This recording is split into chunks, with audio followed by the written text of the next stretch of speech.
এখন বাজে বিকেল 5টা। তো আকাশটা দেখতেই পাচ্ছেন বন্ধুরা, কি হারে মেঘ করে এসছে, যে হারে গরম পড়েছে। তো মাঝে মধ্যে একটু বৃষ্টি হলে নিজেরা তো শান্তি পাই, আমাদের যারা ছাদ বাগান করি আমাদের গাছপালাগুলো কিন্তু অনেকটা পরিমাণে শান্তি পায়, বেশ সতেজ হয়ে ওঠে গাছপালাগুলো। তো আজও আকাশে এত পরিমাণে মেঘ, মনে হচ্ছে কিছুক্ষণের মধ্যে কিন্তু একদম ঝেঁপে বৃষ্টি আসবে। নমস্কার বন্ধুরা, আমি সোনালি আর আপনাদের জন্য ট্যুর অ্যান্ড গার্ডেন ব্লগ। আশা করি সবাই খুব ভালো আছেন, সুস্থ আছেন। আজকে সকাল থেকে গাছে জল দেওয়ার একটুও সময় পাইনি। ভোরবেলা একবার এসেছিলাম, তখন দেখলাম সমস্ত গাছপালাগুলো বেশ ভিজে আছে। তো আর গাছে জল দিইনি, পরে আর বেলার দিকে আশাই হয়ে ওঠেনি। এবেলা এসে দেখি বেশ কিছু গাছ একদম ঝিমিয়ে পড়েছে।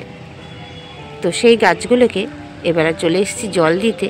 জানি না অনেক সময় কী হয়, আকাশে মেঘের দেখা দেয় ঠিকই, কিন্তু সে মেঘ আবার উড়েও যায়, বৃষ্টি হয় না। তো কিছু গাছে জল দিয়ে দেবো, যদি বাই চান্স বৃষ্টি না আসে তো সেই গাছগুলো কিন্তু একদম ঝিমিয়ে পড়বে। তো চলুন বন্ধুরা, কিছু গাছে এবেলা আমি একটু জল দিয়ে দিই। এই গাছগুলোতে সমস্ত জল দেওয়া হয়ে গেছে।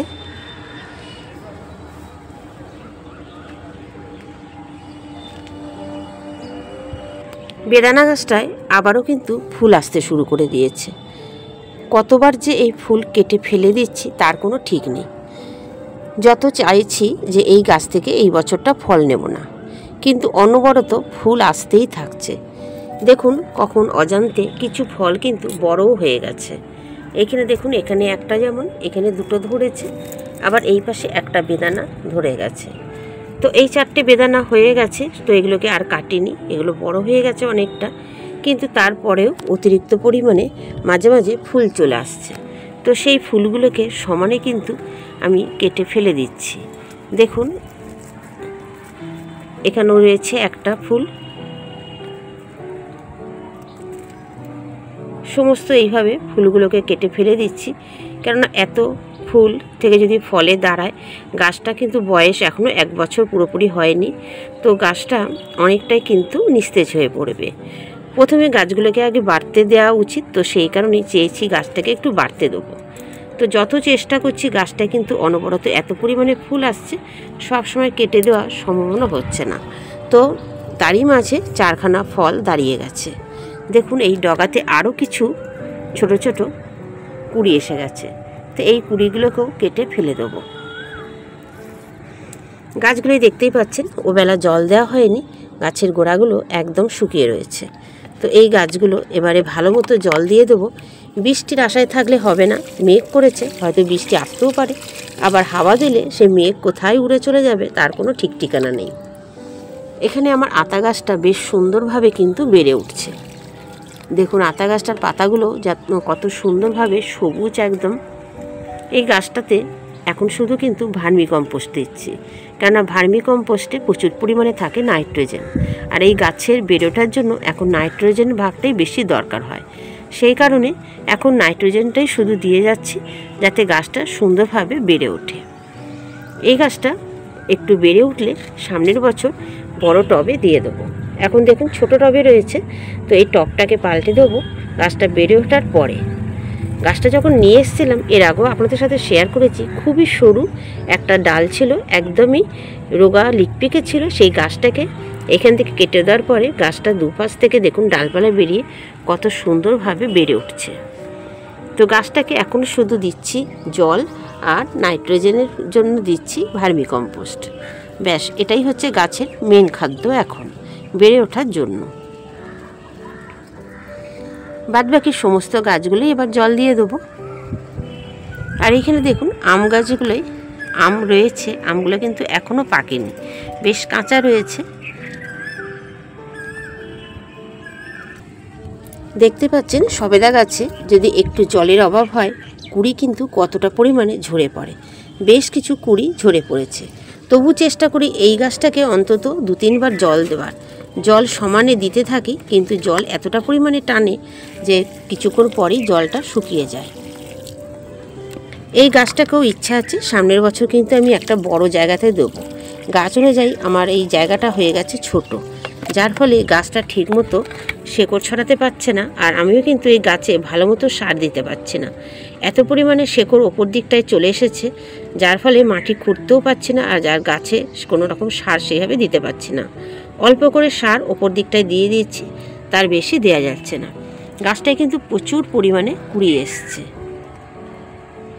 এই গাছটায় কুড়ি প্রচুর আসে, কিন্তু ফল সেইভাবে বিশেষ দাঁড়ায় না, কেননা কোনো কারণে কিছুর হয়তো অভাব পড়ছে এই টবটা ছোট হওয়ার জন্য, যার ফলে গাছটা সমস্ত কুড়ি ঝরিয়ে দিচ্ছে। অল্প সংখ্যক ফল থাকছে, বাদবাকি কিন্তু কুড়িগুলো সমস্ত ঝরে যাচ্ছে। এখানে জামরুল গাছটায় ফল হারভেস্ট সমস্ত করা হয়ে গেছে।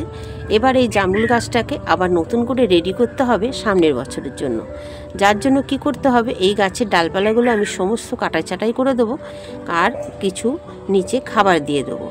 যে কোনো গাছের ফল হারভেস্ট করার পরে গাছকে কিছু খাবার দিতে হয়। তো সেই ভিডিওটা আপনাদের সামনে খুব শীঘ্রই আমি নিয়ে আসতে চলেছি। গাছটাকে যখন খাবার দেবো সেটাও আপনাদের সাথে শেয়ার করে নেব। বেশ কিছু টবে অনেক আগাছা হয়ে গেছে, তো এত গরম পড়েছে, তো কিছু কাজ অনেক বাকি রয়ে থাকছে আমার গাছে, ছাদে যেহেতু আসা হচ্ছে না সেইভাবে, তো এই আগাছাগুলোকে পরিষ্কার করতে হবে।